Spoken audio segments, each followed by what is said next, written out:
उस ताजिर को मालूम नहीं था कि एक डाकू मुसलसल उसके पीछे लगा हुआ था।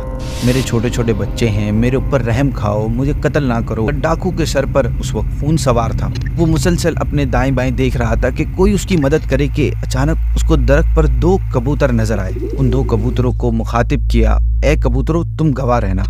इस कातिल ने एक बड़ी थाली से जब ढक्कन उठाया तो सामने 2 कबूतर बुने हुए पड़े थे।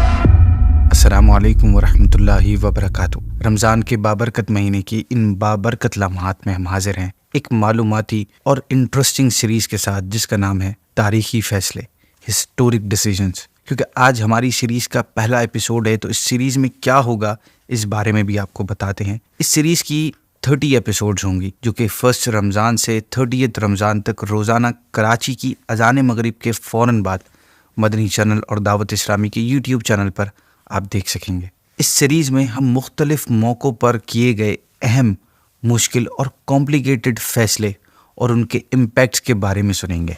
स्टार्ट करते हैं आज के एपिसोड एक अजीब और बड़े ही स्ट्रेंज फ़ैसले से जो 2 कबूतरों की गवाहियों से हुआ है ना। बड़ी स्ट्रेंज चीज़ सुनकर हैरानी भी हुई होगी। हैरानी दूर करना चाहते हैं तो एपिसोड को एंड तक देखिएगा, आपको सारी चीज़ें क्लियर हो जाएंगी। नाज़रीन, ये उस वक्त की बात है जब शाम और इराक़ की हुदूद अलहदा नहीं होती थी, एक साथ होती थी। और मूसल इराक़ का एक फेमस सिटी था। मूसल सिटी से एक ताजिर अपने बाज़ मवेशियों के साथ, गाय बकरों के साथ, जो इस तरह के जानवर होते हैं, उसके साथ हल्ब की तरफ रवाना हुआ। हल्ब दुनिया के कदीम तरीन शहरों में शामिल है और आजकल ये शाम का शहर है जो अलेप्पो के नाम से जाना जाता है। ताजिर ने अपना क़याम एक मुसाफिर खाने में किया। मुसाफिर खाना आजकल की होटल का आप ओल्डर वर्जन समझ लें, जिसमें शॉर्ट टाइम के लिए लोग ठहरते, खाने पीने की फैसिलिटीज़ होती। लोग लंबे सफ़र के दौरान यहाँ रुकते थे, कुछ देर या कुछ दिन आराम करते, फिर अपनी मंजिल की तरफ रवाना हो जाते। उस मुसाफिर खाने के करीब जहाँ पे वो ताजिर रुका हुआ था, उन दिनों मवेशियों का एक मेला लगा हुआ था। ताजिर ने अपने फ़ौरन मवेशी जल्दी जल्दी बेचे और मूसल की तरफ वापस जाने लगा। उस ताजिर को मालूम नहीं था कि एक डाकू मुसलसल उसके साथ लगा हुआ है और उसकी निगाह उस पर जमी हुई थी।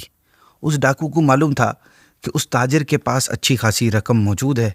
वो मौके की तलाश ही में था कि कब उसे मौका लगे और वो अपना हाथ साफ करे।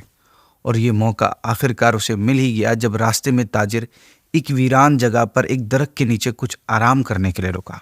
डाकू ने मौका पाते ही ताजिर पर हमला कर दिया। उसकी गर्दन पर अपना खंजर रखा और कहा, जो कुछ तेरे पास है निकाल कर मेरे हवाले कर दे। ताजिर ने इधर उधर देखा कि कोई उसे बचा ले, शोर भी मचाया, मगर उस वीराने में, उस जंगल में उसे कौन उसकी फरियाद सुनता, कौन उसको बचाता। लिहाजा उसने मजबूर होकर अपना तमाम माल डाकू के हवाले कर दिया। अब डाकू उसे कत्ल करने के इरादे से आके बढ़ा। ताजिर ने कहा, माल तुम्हें मिल चुका है, अब मुझे तो जाने दो, मेरे छोटे छोटे बच्चे हैं, मेरे पर रहम करो, मुझे कत्ल ना करो।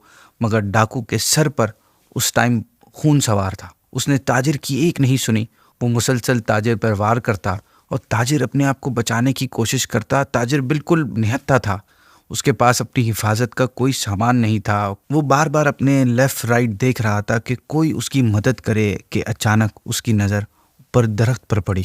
उसको दरख्त पर 2 कबूतर नजर आए। डाकू मुसलसल हमले कर रहा था। उसी दौरान अचानक उस ताजिर ने उन कबूतरों को मुखातिब किया, उनको बोला और कहा, ए कबूतरों गवाह रहना, ए कबूतरों गवाह रहना। 3 बार उसने ऐसा कहा और ये कह रहा था कि आखिरकार डाकू उसको कत्ल करने में कामयाब हो गया। कत्ल करने के बाद उसके अल्फाज डाकू के दिमाग में घूम रहे थे और वो उसे बड़े मज़ाहिया और बड़े तंज भरे अंदाज में दोहरा रहा था कि ए कबूतरों गवाह रहना, ए कबूतरों गवाह रहना। उसने गोया इसका एक उसके लिए जोक सा बन गया था। उधर उस ताजिर के अहलो याल घर वाले उसकी आमद का वेट कर रहे थे, उसके आने का वेट कर रहे थे। दिन गुजरते गए मगर उसकी कोई खबर ना मिल रही। चुनाचे उसका बड़ा बेटा अपने वालिद की तलाश में हल्ब गया। वहाँ उसको बताया गया कि फ़लाँ तारीख को हल्ब आया था, फ़लाँ जगह उसने क़याम किया था और फ़लाँ के हाथ अपने मवेशी बेचे, इतनी रकम वसूल की और चंद दिनों बाद हल्ब से कुछ फासले पर वीराने में किसी नामालूम अफराद ने उसको खंजर के वार से कत्ल कर दिया और सारी रकम छीनकर वो फरार हो गया। ताजिर का बेटा शहर के हाकिम के पास गया, वहाँ से फिर काजी के पास गया, अपने वालिद के दोस्तों से मिला कि किसी तरह कातिल का पता चल सके, मगर तमाम तर कोशिशों का नतीजा मायूसी के सिवा कुछ ना मिला। वो मायूस होकर वापस मूसल आ गया। वहाँ के वाली से मिला और उससे मदद की रिक्वेस्ट की। उसने फौरी तौर पर हल्ब के हाकिम को खत लिखा। एक मर्तबा फिर कातिल की तलाश शुरू हुई, मगर सारी तहकीकात का नतीजा ये निकला कि कातिल का कोई पता ना चल सका। थक हार कर घर वाले भी सब्र करके बैठ गए और इस केस की फाइल को बंद कर दिया गया। ऐसे ही जैसे हमारे दौर में होता है ना कि जब लॉन्ग टाइम तक कोई केस की सबूत नहीं मिल रहा होता, उसके हवाले से कोई गवाह नहीं मिलता, तो आखिरकार उस केस को बंद कर दिया जाता है। वैसे ही हुआ। वक्त गुजरता गया, दिन हफ्तों महीनों में बदल गए और महीने सालों में बदल गए। न जाने कितने हाकिम और वाली तब्दील हुए, कितने ही नए काजी आए और रुखसत हुए। ताजिर के अहलो याल और दोस्त भी आहिस्ता आहिस्ता इस वाक़े को भूल गए, मगर इस किस्से को एक शख्स नहीं भूला, और वो शख्स था जिसने इस ताजिर को कत्ल किया था। जब भी वो दो कबूतरों को एक साथ बैठा देखता तो उसके अल्फाज उसके दिमाग में याद आ जाते कि ए कबूतरों गवाह रहना, ए कबूतरों गवाह रहना। अब ये शख्स खासा अमीर कबीर शख्स बन चुका था, बड़े मोहबे वाला बन चुका था। एक दफ़ा किसी करीबी रिश्तेदार के यहाँ दावत थी। खाने में बहुत ज़्यादा लोग थे, जिनमें शहर के आला हुक्काम भी शामिल थे। खाना लगाया गया तो सामने मुख्तलिफ़ किस्म के खाने थे। उस कातिल ने एक बड़ी थाली में से जब ढक्कन उठाया तो सामने 2 कबूतर बुने हुए पड़े हुए थे। नाजरीन, कबूतर खाना वैसे तो हलाल है और इसका गोश्त इंतहाई टेस्टी भी होता है, और इसके साथ साथ कई बीमारियों के इलाज के लिए भी इस्तेमाल किया जाता है। फालिज के मरीजों को ख़ास तौर पर इसका गोश्त रेकमेंड किया जाता है। बहरहाल, जब इसके सामने कबूतर देखे उसने, तो उसने एक लंबी सांस ली और आंखों के सामने वही वाक़या उसके दिमाग में घूमने लगा कि जब एक दरख्त के ऊपर 2 कबूतर बैठे थे और नीचे खून में लथपथ वो आदमी कह रहा था कि ए कबूतरों गवाह रहना, ए कबूतरों गवाह रहना। और फिर उसने गैर इरादी तौर पर अनइंटेंशनली एक ज़ोरदार कहका लगाया।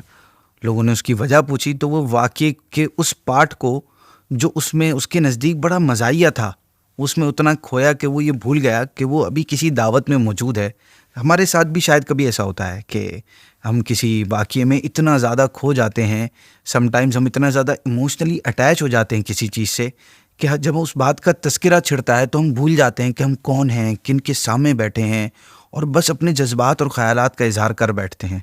उसके साथ भी एग्जैक्टली यही हुआ। जब लोगों ने उससे पूछा तो वो लोगों को कत्ल का वाक़या सुनाने लगा। उस वाक़ये का एक एक पार्ट बड़े मज़े लेते हुए डिटेल से सुनाया। ज़बान ने कोई चीज़ नहीं छोड़ी। लोग शॉक्ड हो गए और शॉक्ड होकर उसकी दास्तान सुनने लगे। जैसे ही उसने वाक़ये को कंप्लीट किया तो उसे रियलाइज़ हुआ कि उसने ये क्या गलती कर दी। सालों से जिस वाक़ये को लोग भूल चुके थे, उस केस की फाइलें तक बंद हो चुकी थी, उसने खुद उसका चर्चा कर दिया, उसका बयान कर दिया। मगर अब कहते ना, वो तीर कमान से निकल चुका था। चंद घंटों में पूरे हलब में ये वाक़या हर शख्स की ज़बान पर था और हलब के हाकिम को भी इसकी इत्तला मिल चुकी थी। उसने फ़ौरन इस शख्स को अरेस्ट करने का हुक्म दिया और उस डाकू के ख़िलाफ़ एक नया केस दर्ज किया गया।